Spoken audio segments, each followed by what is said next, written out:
Hey, it's hammer time. Well, this episode we have a very special guest, Mike Ditka. No, it's not Mike Ditka. It's our Attorney General, Mark Brnovich. But I have to say, walking into your office, I see a picture of Mike Ditka, and I have used that line in the past. I was never aware that you actually had a picture of Mike Ditka in your office. Yes, well, maybe we should get a close-up of it, because I think that there's times when it expresses my feelings completely, because he is flipping the bird, and there are times, especially in this job, where you feel like someone deserves that, but you've got to refrain. Speaking of pictures in your office, so how does the Grateful Dead figure into that philosophy? You know, I became a Grateful Dead fan. I wasn't at first. You know, I was into Jimmy Buffett and Eagles. Those are kind of the musical genre my older sisters were into. That influenced me. When I got to college, I had a roommate that was really into the Grateful Dead. I started to really like them, and I did. I really ended up thinking they were great. And when I got into politics, when I started running for office, I'd never run before.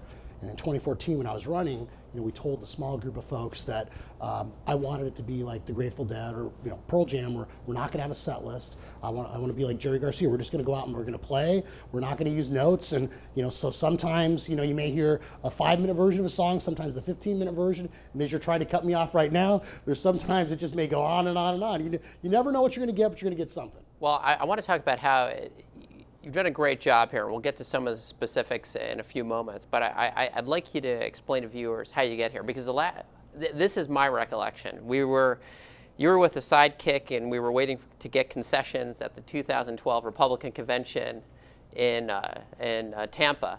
And the next thing I know, you're Attorney General of the state of Arizona. What happened between getting concessions in 2012 and that got you to this role as our Attorney General? Well, you know what they say on Seinfeld, one day I'm sitting there, yada, yada, yada. Now I've got an office, the Attorney General's office. No, I mean, the reality is that I was, a prosecutor most of my career. I was gang prosecutor when I first started. I've worked at the U.S. Attorney's Office, and then I was state gaming director at that time in 2012.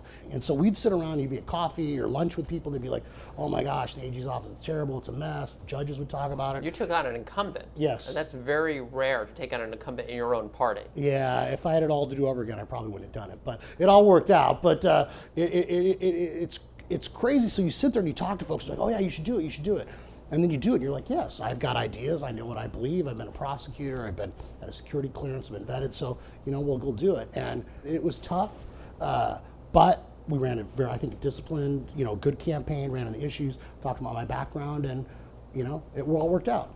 Through the work of yourself and your office, you were the leading force between a very new law that's on the books here. It's called a regulatory sandbox, to make it easier for innovative financial products to get launched in Arizona. Can you talk a little bit about why you pursued that and where we stand in that effort? Arizona, we have a great environment here. We're, as you said, the governor's trying to roll back some regulations. We're trying to foster innovation, entrepreneurship. So why shouldn't we be at the cutting edge when it comes to things like fintech? We've got universities here that can, work with the private sector, and so we're a state on the rise. And so this is like the next wave, or it's the next thing that we should be part of. And so it was something that I said to our folks, let's do this. Let's figure out a way to do this. Look at what's going on in Great Britain. Look at what's going on in Australia, Singapore, other countries.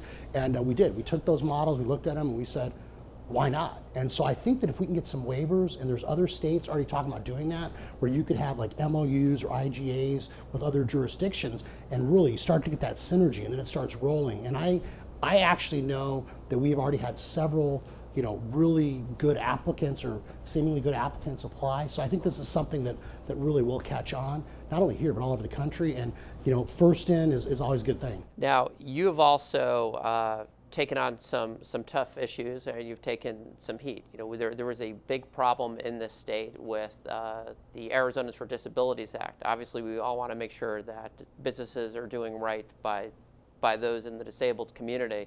But there were some lawyers out there that were abusing our laws, and it was something that was harming a lot of good small businesses across the state that were just really trying to do the right thing.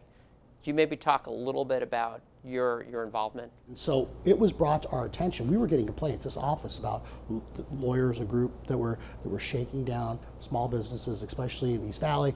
And we started looking at it, and we realized that this individual had more than, the lawyer had more than 1,800 complaints pending. What this person was doing was you'd have technical infractions. For example, there'd be the proper spot for people with physical challenges, but the sign would literally be like 3 or 4 inches too low, or the spot wouldn't say van accessible, but it would be van accessible. And so it wasn't about helping people with disabilities. It was about lining the pocket of plaintiff lawyers.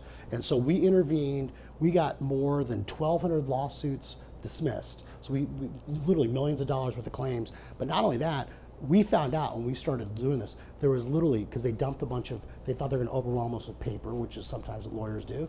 But they underestimated our office, and we found out they were about to file 9,000 more complaints against businesses here in Arizona.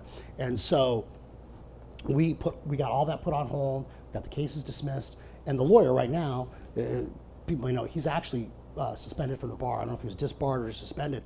Final question, a couple of things that you have on the docket going forward. I think a huge issue that people are really starting to wake up to is data privacy. We do know that there's a lot of companies that are monetizing this stuff. They're not telling us about it. And if you cancel your credit card or you cancel your Facebook account, they still might have that information and still be maybe using it and buying and selling it. We should have a right to opt out, and it should be easy. It shouldn't take 20 clicks on your mouse to opt out and not be tracked. And I think that if companies are going to do that, consumers should be fully informed, and they are giving up something, and so they should get something in return. We thank you for your service to keep us safe, and we thank you for also blazing some new paths in terms of where the economy is going. And we're looking forward to many more years of your excellent service. Attorney General Mark Brnovich. Thank you, Glenn. Seriously, it's really nice of you to say that. Thank you. Thanks.